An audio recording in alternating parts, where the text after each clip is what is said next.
Leonard trade is now officially official. So let's talk about it. What is going on, y'all? Five Sports Talk back at it with another video. Talking, of course, some NBA here to talk about Kawhi Leonard and the Toronto Raptors.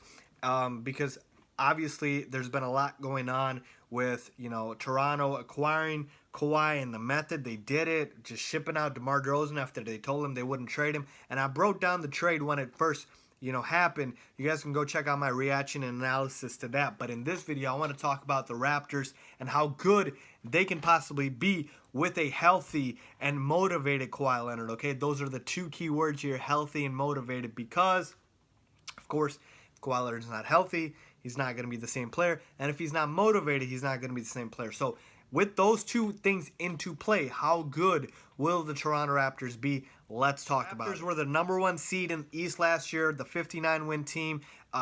They were clicking on all cylinders, but we all know how that train ended in the playoffs. They absolutely got shellacked by the Cleveland Cavaliers in a 4-game sweep, and that's part of the reason, actually I believe a lot of the reason, why DeMar DeRozan got shipped out of town, because he didn't show up in the playoffs, okay? I love you, DeMar, but you got benched, bro, okay? That's why the Raptors decided to ship him out of town, but not only that, because they got a better player in return. Folks, a lot of people, including myself, do this a lot. Kawhi Leonard is a top 3, at worst, top 5 player when healthy and motivated. Again, using those two things in play here. When healthy, motivated, a top 3 to top 5 player in this league. Folks, the best two-way player in the game today, because we all know LeBron James doesn't try as much on defense as he used to, but you get my point here. So Kawhi Leonard is absolutely better than DeMar DeRozan, so that is a clear upgrade there. They also picked up Danny Green in that trade. I believe he's going to be their starting 2-guard. He's a great 3-and-D player in this league. You, of course, still have Kyle Lowry. You got Serge Ibaka, Jonas Valanciunas, and then you have, to me, arguably the best bench in the league, certainly the best bench in the Eastern Conference. I feel like you can make the case for Boston as well, but man, are the Raptors deep with Fred VanVleet, DeLon Wright, Pascal Siakam, guys like that, CJ Miles. So you have a very good team, I feel like, in Toronto.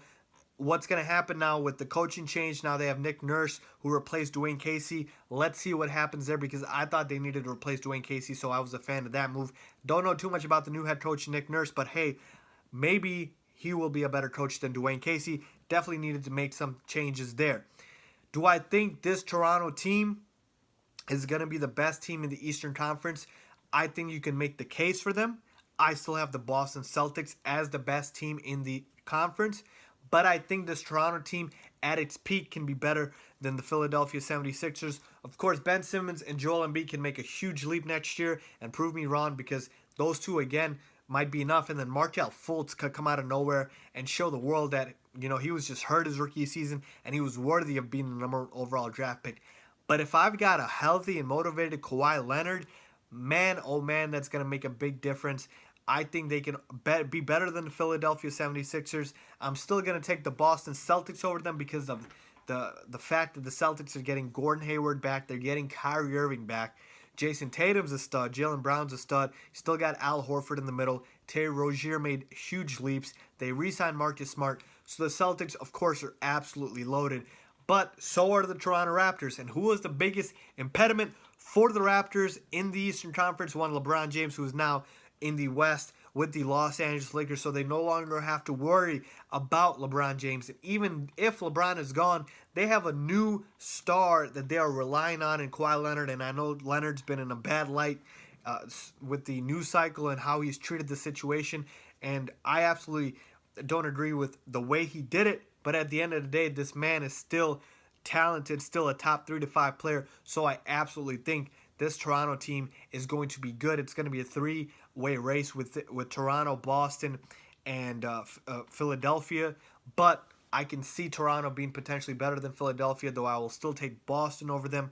But honestly, folks, and I was looking at DeMar DeRozan's interview and how he was so hurt about this trade and whatnot. Initially when this trade happened, I wasn't a big fan of the way they went about it. Obviously, telling DeMar DeRozan that, he wasn't going to get traded, and then he does. I do agree it was time to change it up. And then part of me was thinking, if it was time to change it up, why not just rebuild? But again, I broke that down in that trade recap video when I said that they are going to break it down and rebuild if Kawhi Leonard leaves after the season, which is still very much a possibility. But again, just talking about this coming season, nothing more than that. So to me, second best team in the Eastern Conference. Let me know what you guys think. Where do the Toronto Raptors rank with Kawhi Leonard? Leave a comment down below if you guys agree with me, disagree with me. Hit me up on my social media. Let's talk, let's debate. Thanks for watching.